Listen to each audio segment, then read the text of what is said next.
I want to address the subject of community. What does community mean in a post-COVID environment? I'm like many of you. I have lost lots of friends over this. I live on Vashon Island. Recently, I actually resigned after 18 years of service as the fire chaplain. Originally, I was told by the Sheriff's Department that unless I got the vaccine, I wouldn't be able to serve as a Sheriff's chaplain at all. The last count is, I think, over 50% of the chaplains in Oregon and Washington have had to step down because they refused to get the vax. Many people on this liberal island have been really appalled by my stand about the vaccine and COVID generally.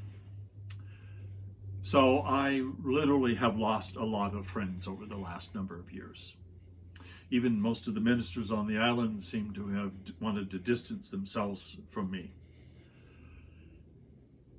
Over the past 2 years, we have had a huge number of young men who have been visiting the monastery, especially for the Sunday liturgy, but other times as well. Even as I'm speaking today, we have a couple of young men who are staying here at the monastery for the weekend. One of the things that I have noticed about these young men is that their similarity, not only in their commitment to Orthodox Christianity, but their commitment to, how would I say this without affecting anyone or offending anyone? Oh, well, I will say it anyway. Being conservative politically. In an age when young men are made to feel white guilt, which is absurd. I have lots of black friends, and I don't know any of them that are comfortable with this white guilt garbage that's going on. You know, if we're going to end racism, racism will only end when we stop looking at other people as persons of color. As long as we continue to look at black people as somehow different, we forget even that the name Slav from the Slavic people came from slavery. They were slaves. And in fact, the first slaves that were brought to this country were brought by fellow Africans who were, or Arabs who were Muslims. So it had nothing to do with white shipments of slaves only. The world has always had slaves, and this is unfortunate. And the wake-up call for all of us is that within the human family, we are all the same genetic species. We're not different species. We are the same people. A black man is as much as my brother as a white man. A black man or a Native American is as much of my brother, and I'm as much a part of him as I am with a Scotsman with my own roots. So we need to start looking at the human family. But we who have lost friendships, either because they disagree with us about political ideas. Recently, I came across a photo that was taken in New York City on Easter Sunday in 1959.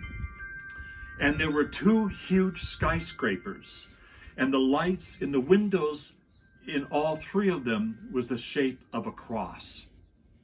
And I thought, if anyone, even with their own private building, tried to put that up today, there would be this huge public outcry about separation of church and state and these Christians that are pushing their religion down our throats.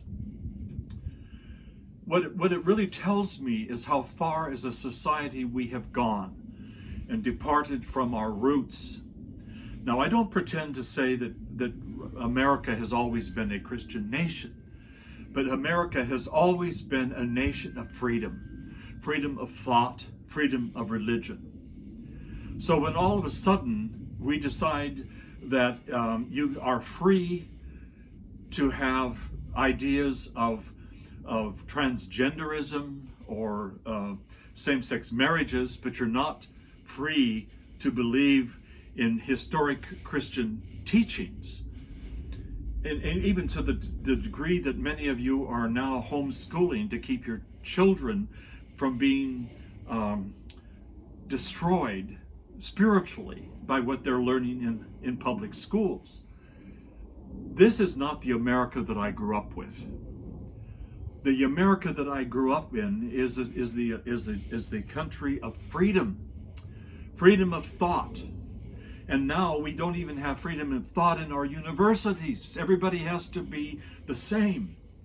And if your ideas vary from the woke mentality and the woke agenda, then you are somehow a white supremacist and a racist. Now I can tell you, my friends, no one gets any whiter than me. I am so white that if I'm in downtown Seattle on a sunny day and I see people coming towards me, they put on their sunglasses. I can also tell you that there have been many times in my life when I looked with a certain amount of envy at friends that didn't have to spend hours at the beach trying to tan their skin in order to look anything but a pasty white. This is who I was. So it's not about skin color. It's about all of us being one together as brothers and sisters, no matter what our race. So what do we do to try to regain the friendships that we've lost? Many of those friendships are probably gone forever. There are people that will never want to have us as friends again because of our stand on so many issues. They're just done with us. Same way with relatives. I have met so many people at the monastery who have come here pouring their hearts out about friends and relatives who want nothing to do with them because they're on the opposite end of the political spectrum or holding to different views on the pandemic or the role of the masks. I have been an avid hiker for a long time. And it's unbelievable to me when I'm walking in a forest and I come across someone in the middle of a forest who's masked up as though this virus is flying through the forest, ready to pounce upon them. I've seen people driving their cars alone with a mask on.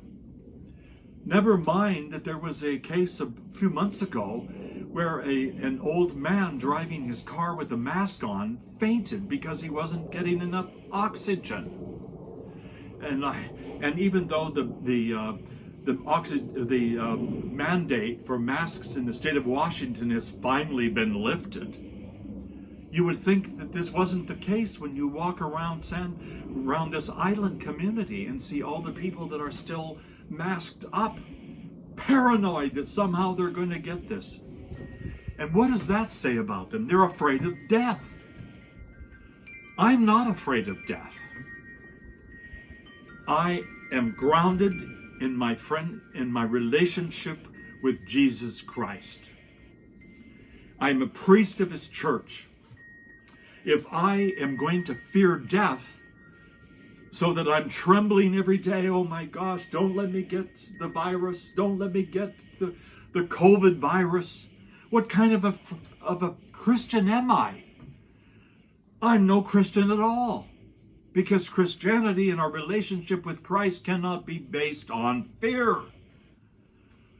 I have been shocked at the number of people that I know who are Christians, and not talking just about Orthodox, but Christians, who are so afraid that they're still wearing masks when they gather with friends.